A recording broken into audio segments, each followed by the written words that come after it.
Hi friends, எல்லாரும் எப்படி இருக்கீங்க? புரியுது, பதட்டப்படாதீங்க. நானே தான், நான் உங்க பொல்லாதவனே தான். என்னங்க பண்றது? நேற்று ஹேர் கட் பண்ண போனேன். நாம அசந்த நேரத்தில் வச்சு செஞ்சுட்டாங்க. இப்படி கட்டையை வெட்டிட்டான். சரி, ஓகே, 2 நாளில் வளர்ந்துடும். அது வரைக்கும் அட்ஜஸ்ட் பண்ணிடுங்க. சரி, ஓகே, இப்போ நம்ம பாயிண்ட்ல போயிடலாம். இன்னைக்கு நம்ம எதை பத்தி பேச போறோம் கேட்டீங்கன்னா, இன்னொரு தற்கொலை. அதுதான் பாயிண்ட் கொடுக்க போறோம். இந்த தற்கொலை எப்படி கேட்டீங்கன்னா, இவங்க தன்னை வந்து பார்த்தீங்கன்னா பெரிய ஒரு அத்தி புத்திசாத்தனமாக தனக்கு தான் எல்லாம் தெரியும் சொல்லிட்டு சில அறிவுஜீவிகள் நினைச்சிட்டு இருக்கும்ல, அந்த மாதிரி ஒரு தற்கொலை தான் இது. இது எப்பவுமே தனது விஜயில் ஏதாவது ஒரு சம்பவம் பண்ணா மொதலா வந்து பயங்கரமா கதறவாங்க. இப்ப இந்த 2 நாள் விழிச்சு கேப் விட்டு கதறிருக்காங்க. ஏன்னா இந்த மொதலா வந்து கதறதுக்கு இவருடைய அண்ணன் சீமான் விட்டுட்டாங்கல்ல டிஎம்கேல இருந்து. சோ அதனால டிஎம்கே சார்பாக சீமான் கதறினதுனால இப்போ 2 நாள் கழிச்சு இவர் வந்து கதறிருக்காரு. இப்பதான் அவருடைய வீடியோ ஒன்று நான் பார்த்தேன். யாருன்னு கேட்டீங்கன்னா, மெட்டிஒலி தனபுருஷன். இப்பதான் உங்களுக்கு தெரியும், வேற எனக்கே அப்பதான் தெரியும். மெட்டிஒலி நடிச்சப்பதான் தெரியும். போசுங்கிட்டு, அந்த போசுங்கிட்டு லூசுங்கிட்டு சொன்னா கரெக்டா இருக்கும். அந்த ஒத்தடிமை தான் வந்துச்சுன்னா பயங்கரமா கதை இருக்கு. அந்த வீடியோல நிருபல் கேட்கறாங்க. அதாவது பார்த்தீங்கன்னா, விஜயோடைய அந்த ரோட் ஷோங்கிறது பயங்கரமா மக்கள் சரியான ஒரு கூட்டம். அவர் ஏர்போர்ட்ல இருந்து அங்க ரீச் பண்றாங்களா, அது மரக்கடையில பேச போற பாயிண்ட் இருக்கு, அது போறதுக்கு பார்த்தீங்கன்னா 5 மணி நேரம் ஆயிட்டு அப்படின்னு சொல்றாங்க. அதுக்கு தாங்க முடியாம, இதெல்லாம் அவங்க பிளான் பண்ணி பண்ணதுங்க. வேணும்னே ரோட் ஷோ பண்ணணும், அந்த மக்கள் கூட அப்படி காட்டணும்னு அவங்க காட்டிருக்காங்க. மத்தபடி ஒண்ணு கிடையாது. இவ்வளவு நாளா இவர் எங்கெல்லாம் வந்துட்டு போனார் அப்பெல்லாம் தெரிய இருந்துச்சு. இவர் ஏர்போர்ட்டுக்கு வாராருன்னு சொல்லி யாருங்க சொன்னா? ஒரு ஏர்போர்ட் வந்துட்டு அங்கிருந்து அந்த பரப்புரை பண்ற இடத்துக்கு ஒரு கார்ல போயிருந்தானே யாருக்கும் தெரிய போகுது. இது இல்லாம பிளான் பண்ணி அவங்க பண்றாங்க. ஏதாவது சொல்லிட போறேன் இல்ல, கொஞ்சமாவது அறிவுன்னு இருக்கா இல்லையான்னு தெரியாம இருக்கிறேன். இது என்ன நடந்துட்டு இருக்குங்க? இல்ல அவர் வந்து பாத்தீங்கன்னா ஒரு தலைவருக்கு போய் மரியாதை பண்ண போறாரு, யாருக்கும் தெரியாம சைலண்ட் அங்க போயிட்டு பண்றதுக்கு, இல்ல யாருக்காவது உதவி பண்ண போறாரா? என்னையா சொல்றது? இது தேர்தல் பிரச்சாரம். காலங்காலமா ஒரு தேர்தல் பிரச்சாரம்னா அந்த தலைவர்கள் எந்த கட்சி சார்ந்தாலும் இருக்கட்டும், அவங்க அந்த இடத்துக்கு போறவங்க முன்னாடி அறிவிச்சுறாங்க. தேர்தல் பிரச்சாரம் என்னது? நான் உங்களை பார்க்க வரேன், அந்த மக்களை பார்க்க வரேன்னு தெருவோடுறவங்க நடந்து போவாங்க. அந்த மேல வந்து பாத்தீங்கன்னா ஏதாவது வாகனத்துல ஏறி போவாங்க. இதான காலம் நடக்கிற விதி. தேர்தல் பிரச்சாரம் என்ன? எல்லாருக்கும் தெரியற மாதிரியும் அந்த தலைவர் போறதுதான் தேர்தல் பிரச்சாரமே. அங்க போய் தன்னுடைய கொள்கைகள் சொல்லி எனக்கு ஓட்டு போடுங்கன்னு கேட்டு பிரச்சாரம் பண்றதானே. அது சைலண்டா போவாங்களாம். இங்க இறங்கி அங்க ஏறணுமா? லூஸ்தனமா இருக்கு. இல்ல அவர் வாராதான் எல்லாரும் சொல்லுவாங்க. எல்லா கட்சியிலும் தான். இப்போ ஜெயலலிதால இருந்து கலைஞர்ல இருந்து எல்லாம் இதுக்கு முன்னாடி இருந்தாலும் யாருனாலும் இப்ப அந்த தேர்தல் பிறப்பிற்கு நாங்க இன்னைக்கு போக போறோம் சொல்லிடுவாங்க. அது படி நடக்கும். அங்க கூட்டம் கூடுவாங்க. சில பேர் கூட்டம் கூடாட்டா அவங்களே காசு கொடுத்து அதுக்கு முன்னாடியே வந்து நிப்பாட்டி இருப்பாங்க. இங்க விஜயங்கிறனால எதுவுமே தேவையாது. அன்பா அந்த மக்கள் வாலண்டியா வந்து குமிறாங்க. என்ன பண்ண முடியும்? அதுக்கு சொல்றாரு, முன்னக்கூட்டி வந்து பாத்தீங்கன்னா அவங்களுடைய தோழர்கள் தொண்டர்கள் பாத்தீங்கன்னா நடந்து போறாங்க. அந்த வேகத்துல தான் அந்த வண்டியே போகுது. அவங்க நடந்து இருந்தாங்கன்னா 15 நிமிஷத்துல அங்க போயிருக்கலாம் அப்படின்ட்டு.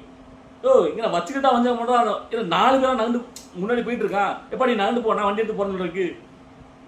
உனக்கு என்னையா தெரியும்? திருச்சிலேயே பார்த்தா தெரியும். அங்க எத்தனாயிரம் மக்கள் எப்படி குமிஞ்சு போயிட்டாங்க.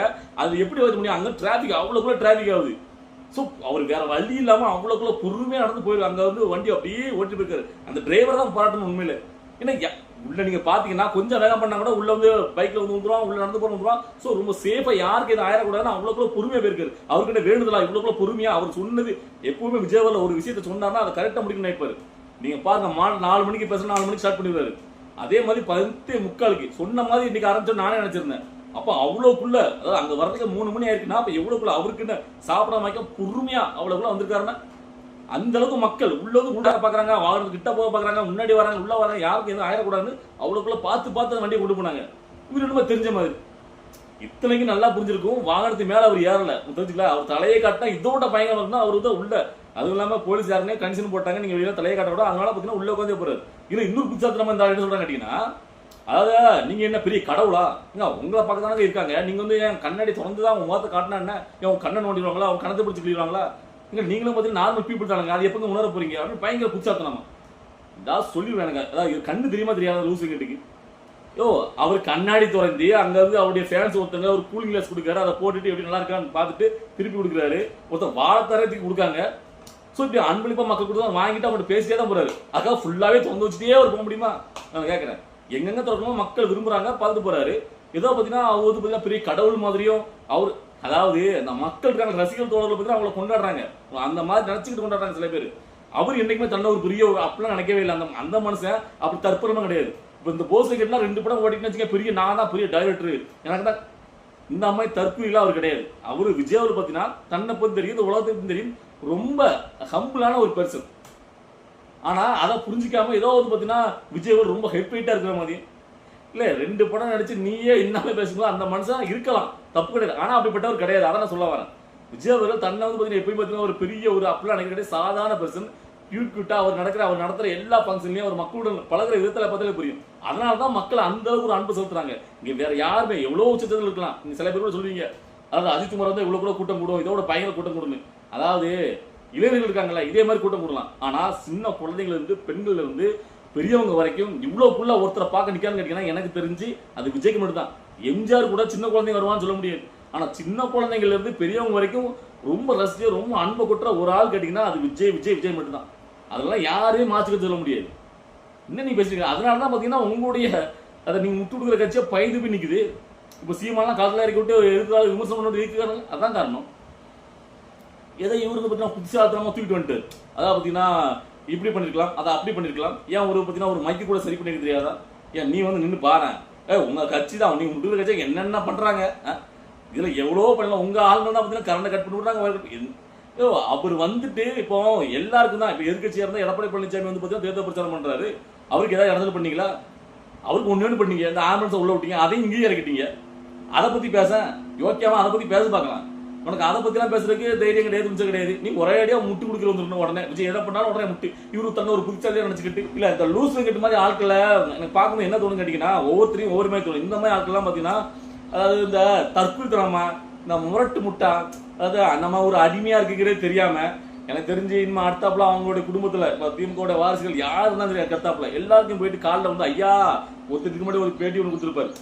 அதாவது ஏன் இந்த குடும்பம் தான் அந்த குடும்பம் தான் ஏன் லாய்க்கு அவன் குடும்பத்தை ஏன் நாட்டை ஆள முடியும், அதுக்கு தான் நாங்கள் அவ்வளோ அதுக்கு தான் கடவுப்பட்டு இருக்கோம், அதுக்கு நாங்கள் உழைப்பையும் அப்படின்னு போய் மண்டி போடுவாங்க தெரியுமா?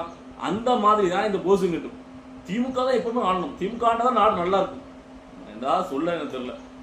இல்ல உனக்கு நல்லா இருக்கும் அது ஓகே. அதாவது போஸுங்கிட்டுக்கு நல்லா இருக்கும். திமுக ஆண்டா காரியத்தை சாதிச்சுக்கலாம் எல்லாமே அவங்ககிட்ட இருந்து நீங்க இருக்கு அது ஓகே. ஆனா அதுக்காக திமுக ஆண்டா எல்லாருக்கும் நல்லா இருக்குன்னு எப்படி சொல்ல முடியும்? அப்படி எல்லாரும் நல்லா இருக்குன்னு நினைச்சாங்கன்னா ஏன் இந்த இவ்வளவுக்குள்ள எதிர்ப்பா இருக்கு? அவங்க ஏன் இவ்வளவுக்குள்ள பயப்படணும்? விஜய் கட்சி ஆரம்பிச்சிருந்தா ஏன் இவ்வளவுக்குள்ள பயப்படணும்னு கேட்கிறேன். நீங்க நல்லது பண்ணாம போய் தானே இவ்வளவுக்குள்ள விஜய் வரும்போது மக்கள் அவ்வளவுக்குள்ள ஆதரவு கொடுக்காங்க. இல்லையா மக்கள் ஆதரவு கொடுக்க போறாங்க? எல்லாம் தெரியாம கேட்கிறேன். இல்ல இந்த போஸ் கிட்ட ஏன் எப்ப பார்த்தாலும் விஜய்க்கு எதிராக நெகட்டிவா பேசிட்டு இருக்காங்க? என்ன காரணம் அப்படின்னு பாத்தீங்கன்னா ஒண்ணு இல்லங்க, ரெண்டு காரணம் தான். ஒண்ணு வந்து பாத்தீங்கன்னா திமுகவுக்கு எதிராக விஜய் வர்றது பாத்தீங்கன்னா திமுக விரும்பல. சோ விஜய் எதிர்த்தா திமுக நம்மளுக்கு ஏதாவது சமர்ப்பணம் பண்ணுவாங்க, சன்மானம் பண்ணுவாங்க, நம்மளுக்கு ஏதாவது தூக்கி கொடுப்பாங்க அப்படின்ட்டு அதுக்காக இவர் பார்த்தா மட்டும் முட்டா திமுக கொடுத்துக்கிட்டு விஜய் எதிர்க்கிறாரு. ரெண்டாவது பாத்தீங்கன்னா இங்க யார் எதிர்த்தாலும் பிரபலமாக முடியாது, நீங்க பாப்புலர் ஆக முடியாது. விஜய் எதிர்த்தாதான் இங்க பாப்புலர் ஆக முடியும். இப்ப நீங்க பேசுற வீடியோ விஜய் போட்டா போட்டு போஸுங்கிட்டு போட்டா போட்டதான் 4 பேர் பார்ப்பான். விஜய் போட்டா இல்லாம போஸுங்கிட்டு மட்டும் பேசுறத பத்தி போடுங்க, அது வியூஸே போகாது. அதான் இதை வச்சுதான் நிறைய பேர் புறப்படுத்திட்டு இருக்காங்க. விஜய்ல அரசு வந்ததுக்கு அப்புறம் யாருக்கு பயம் இல்லையோ இந்த மாதிரி ஆட்களுக்கெல்லாம் அந்த வாயை வச்சு புறப்படுத்துறாங்களா அது நல்லா பழப்பு. ஸோ அதனால பாத்தீங்கன்னா விஜய் அவரை விமர்சிச்சா நாம ட்ரெண்டிங் ஆகலாம், பெரிய ஆகலாம், பாப்புலர் ஆகலாம். ஏன்னா மெட்டி ஒளிலாம் இந்த தெரியும். அதுக்கப்புறம் பெருசா இவரால யாருமே தெரியாது, யாருமே கண்டுக்கல. எத்தனை பேர் தெரியும் மெட்டி ஒளி போஸ் இருக்குன்னா உங்களுக்கு தெரியும். ஸோ அதுக்கப்புறம் விஜய் விமர்சி நானும் பாப்புலர் ஆகணும் அப்படின்னு எந்த பண்ணிட்டு இருக்கா, வேற ஒண்ணும் கிடையாது. இதை நிறைய பேர் பண்ணிட்டு இருக்கா, அதுல ஒரு ஆள் இருந்தாலும். ஸோ இந்த மாதிரி கதைகள்லாம் இன்னும் வந்துகிட்டே இருக்கும். ஸோ நம்மளுக்கு நல்ல என்ஜாய்மெண்டா இருக்கு. இந்த மாதிரி தற்கொலைகள்லாம் பார்த்தீங்கன்னா போற பக்கம் ஒரு மிதியை விடுறதுக்கு. ஸோ இவர் வந்து பார்த்தீங்கன்னா இப்படிதான் அந்த லூசும் கேட்டு இப்படிதான் விஜய் மேல உள்ள ஒரு காழ்ப்புணர்ச்சி, விஜய் விமர்சி பேசினா நம்ம ட்ரெண்ட் ஆகலாம் அப்படிங்கிறதெல்லாம் இருந்தாலும் பேசிட்டு இருக்காரு. இதனால பாத்தீங்கன்னா திமுக நம்ம ஏதாவது ஒரு ஒருத்த சீட்டு வாங்கிட முடியாது, பயங்கர மல்லு கட்டுறாரு. ஆனா அவருக்கு தெரியாது பாவம். ஆல்ரெடி அங்க வைகோ திரும்பவும் இவங்களே காலங்காலமா அரசியல் பண்ணிட்டு இருக்காங்களே, 2 சீட்டுக்கு மேல போக முடியல, 1 சீட்டுக்கு மேல. இவரு ஏமாத்திரம் இருந்தாலும் பாத்தீங்கன்னா ட்ரை பண்றாரு. விஜய் வந்து விமர்சிச்சு ஏதாவது நம்ம வந்து பாத்தீங்கன்னா அவங்கள்ட்ட ஏதாவது வாங்கிடலாமா அப்படின்ட்டு. ஆனா மிஞ்சி போனா கடைசியில் உங்களுக்கு 200 ரூபா தாண்டி ஒண்ணும் கிடைக்காது. சரி ஓகே, இப்போ இதுக்கு அடுத்தமா இன்னொருத்தருக்கு ஒரு தக்க பதிலே கொடுக்க நினைக்கிறேன். யாருன்னு கேட்டீங்கன்னா இந்த இந்த ஜென்மத்தை பத்தி நான் பேசக்கூடாது நினைக்கிறேன். ஆனா என்னன்னு தெரியல, நம்மளுக்கு மாட்டினா வேணா அனுப்பிவிட தெரியல. எப்படினாலும் இந்த வீடியோ நம்ம கண்ணில் பட்டுருதுங்க. அதாவது பாத்தீங்கன்னா இதுக்கு பேருக்கு சொல்லி நிறைய கேட்டது, நீங்க ஒவ்வொரு பேரா சொல்லிட்டு இருக்கீங்க. கொரோனா என்னெல்லாமோ பேர வச்சிங்க ஒருத்தருக்கு. இருந்தாலும் இந்த ஜென்மம் என்னன்னு தெரியல, ரொம்ப உட்காந்து டெய்லி ஒரு 4 சேனல்ல போய் உட்காந்து நினைக்கிறேன். உட்காந்துக்கிட்டு நான் வந்து ஜேர்னலிஸ்ட் அப்படிங்கிற பேர்ல உட்காந்துட்டு விஜயே ரொம்ப தரைக்குறைவா மட்டமா, எனக்கு வேற பொழப்பே கிடையாதா? இல்ல என்ன பொழப்புன்னு கேட்கிறேன். இதெல்லாம் ஒரு பொழப்பா? இப்படி ஒருத்தரை வந்து தரைக்கிறவா பர்சனலா விமர்சித்தான் சாப்பிடணும்னு நினைக்கிறேன். இந்த வயிற்று வளைக்கணும்னு நினைக்கிறேன். இருந்தாலும் நான் கேட்கிறேன், இல்ல இப்ப எல்லாருமே ஒருத்தரை பத்தி விமர்சனம் பண்றாங்க வைக்காங்கன்னா அதுல ஏதாவது ஒரு லாஜிக் இருக்கு, அந்த காரணம் இருக்கு. ஆனா சம்பந்தமே இல்லாம வாழ்வாழ்னு எப்பவும் பார்த்தாலும் விஜய்க்கு எதிராக ஏதாவது இந்த ரவீந்திர துரைசாமி பாத்துருக்கீங்கல்ல, இந்த ரவீந்திர துரைசாமி இந்த ஜென்மம் ஒண்ணுதான் நினைக்கிறேன். ரவீந்திர துரைசாமி ஒரு அரசியல் புரோக்கரு. அந்த அளவுக்கு பாத்தீங்கன்னா அரசியல கொஞ்சமா தெரியும் மாட்டேன். இதுக்கு முன்னாடி அது நினைச்சு இது நினைச்சு உருட்டினாலும் அவர் பாத்தீங்கன்னா ஒரு அரசியல் ரீதியா நான் வந்து பாத்தீங்கன்னா விஜய் தோத்துருவாரு, விஜய் வந்து பாத்தீங்கன்னா தைரியம் இல்லாதவர், பலன் நிரூபிக்காத விஜய் கூட ஒருத்தர் கூட சேர மாட்டாங்க அப்படின்னு சொல்லி பயங்கரமா, அதாவது பாத்தீங்கன்னா இந்த படத்தை காமெடி வருமே, எனக்கு ஒரு உண்மை தெரிஞ்சாகணும் அப்படிங்கிற மாதிரி அந்த ரவீந்திரன் துரை சாமி தான் வந்து பயங்கரமா கதைட்டு இருக்கும். அதுக்கு அடுத்தபடியா இந்த ஜென்மம் என்ன கேட்டீங்கன்னா, இது எப்ப பார்த்தாலும் விஜயோடைய பர்சனல் லைஃப், அவருடைய மனைவியோட குடும்பம், அவர் பொண்ணுடைய பக்கம் வாக்கில்ல திரிசா அப்படி இப்படின்னு ரொம்ப, அதாவது சிவாஜி கிருஷ்ணமூர்த்தியே பரவாயில்ல போல, அதை கூட எடுத்துக்காமல இதுக்கு என்ன வந்துச்சுன்னு தெரியல. சரியா, இவ்வளவுக்குள்ள தரக்குறோமா பேசுறதுக்கு என்ன இவர் பொழப்புல மண்ணடி போட்டார விஜய் வந்துட்டு நான் தெரியாம இருக்கிறேன். ஓகே, அப்படி இல்ல இப்பெல்லாம் பொழப்பு நடத்தி வாய் வைத்தி வழக்கில என்ன சொல்ல. சரி, இதை பார்க்கும்போது உங்களுக்கு என்ன தோணுச்சு, இதை எதை மாற்றிக்கிறதுக்கு, இது சரி தவறு எதா இருந்தாலும் உங்களுடைய கருத்துக்களை கமெண்ட்ல பதிவு பண்ணுங்க. நம்ம அடுத்த வீடியோல பார்க்கலாம். பாய்.